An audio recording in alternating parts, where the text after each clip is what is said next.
Hi everyone, in today's tutorial, I'm going to demonstrate how to use an external to control S608 panel. This demonstration uses the Seekway 86 panel.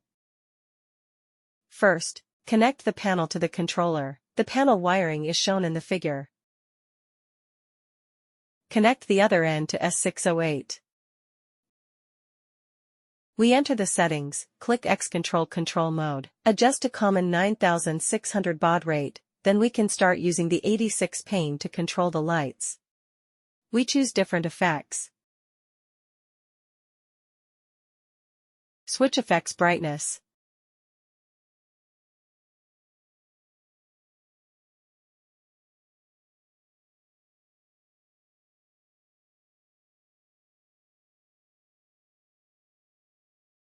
Turn off the lights with one button.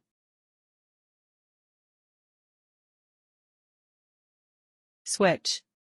Thank you for your time. See you on the next tutorial video.